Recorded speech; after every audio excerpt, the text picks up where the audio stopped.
मेरे नबी मुकर्रम ने फरमाया इज़ारादल्लाहु रजुल खैरा उल्किया हुब्बु अस्हाबी फी कल्बिही।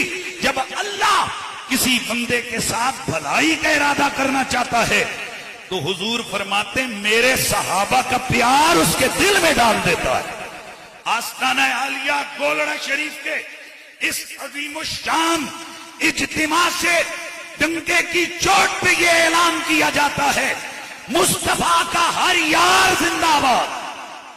नहीं नहीं, हाथ उठा के, हाथ लहरा के, मेरे नबी का हर सहाबी जिंदाबाद, मेरे हुजूर का हर प्यारा जिंदाबाद।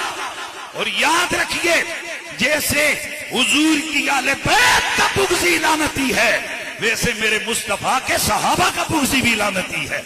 मेरे नबी पाक साहिब उलाक ने फरमाया, तिरमिज़ी में हदीस है, मुस्नद अहमद बिन हंबल, मुस्नद रोयानी, इमाम बुहारी ने इसे